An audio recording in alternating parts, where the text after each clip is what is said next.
Hello বন্ধুরা, নতুন একটি রেসিপি নিয়ে আসলাম যেটা আমাদের নোয়াখালী এবং ফেনী অঞ্চলের মানুষজনের কাছে খুবই প্রিয়, মরিচ খোলা। কীভাবে এই মরিচ খোলা রান্না করতে হয় সেটা আজকে আপনাদেরকে দেখিয়ে দেব।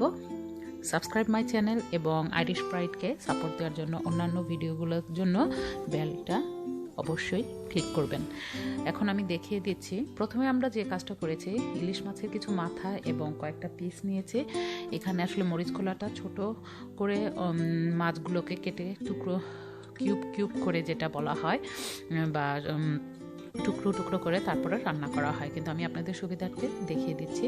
এরকম ইলিশ মাছ নেবেন, নিয়ে তাকে সুন্দরভাবে কাটবেন এবং সাথে নেবেন পেঁয়াজ কুচি, কাঁচামরিচ, এটা প্রচুর পরিমাণে ঝাল হয়, পেঁয়াজ বাটা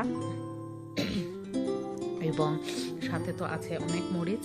আমি যেহেতু একটু ঝাল কম খাই, তারপরও আমি অনেক পরিমাণে এখানে দিয়েছিলাম, প্রায় 2-3 টেবিল স্পুনের মতো। দেখে বোঝা যাচ্ছে না, কিন্তু আপনারা কালারটা দেখে অবশ্যই বুঝতে পারছেন। একটু ধনিয়া, একটু জিরা, যেটা জাস্ট খালি আমার ফ্লেভারের জন্য আমি দিয়েছিলাম, কিন্তু এটা পুরোটা মরিচ দিয়ে করা হয় এবং পেঁয়াজ বাটা দিয়ে করা হয়। এখন আমি পেঁয়াজ যখন ভাজা হয়ে গেছে তখন আমার পেঁয়াজ বাটাকে ভালো মতন কষিয়ে সাথে লবণ এবং দিয়েছি। এখন যে কাজটি করব, এভাবে সারাক্ষণ নাড়াচাড়ার ভিতরেই আপনারা যখন এই মরিচের পানি দিয়ে আপনারা গুলে এটাকে দিবেন, তখন অবশ্যই পেঁয়াজটাকে ভালো মতন কষিয়ে তারপরে দিবেন।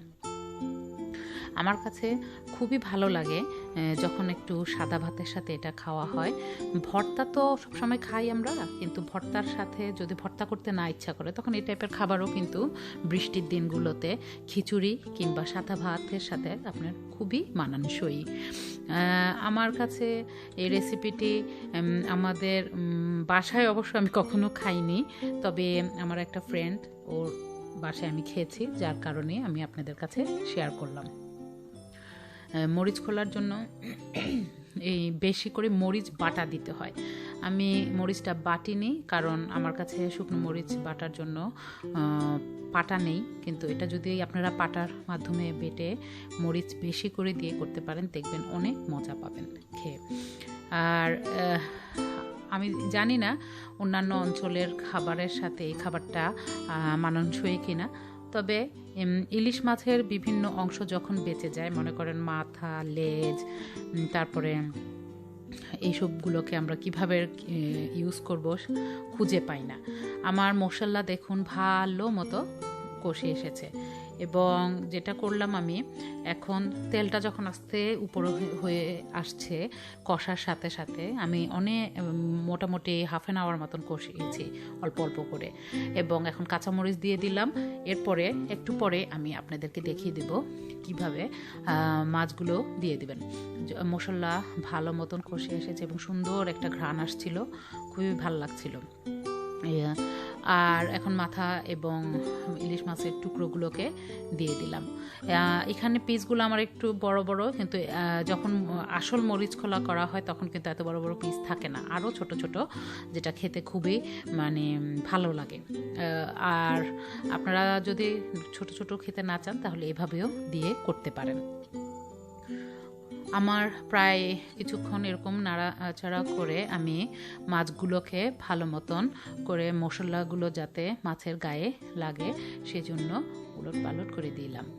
এখন লাস্টে যখন মাছগুলো হয়ে এসেছে, তখন আমি আসল আকর্ষণ হলো 3 টেবিল স্পুন আমি সরিষার তেল দিয়েছি, যেটা খুবই একটা নতুন একটা বিষয়, কারণ মরিচ খোলাতে অনেকে দেয়, আবার অনেকে দেয় না।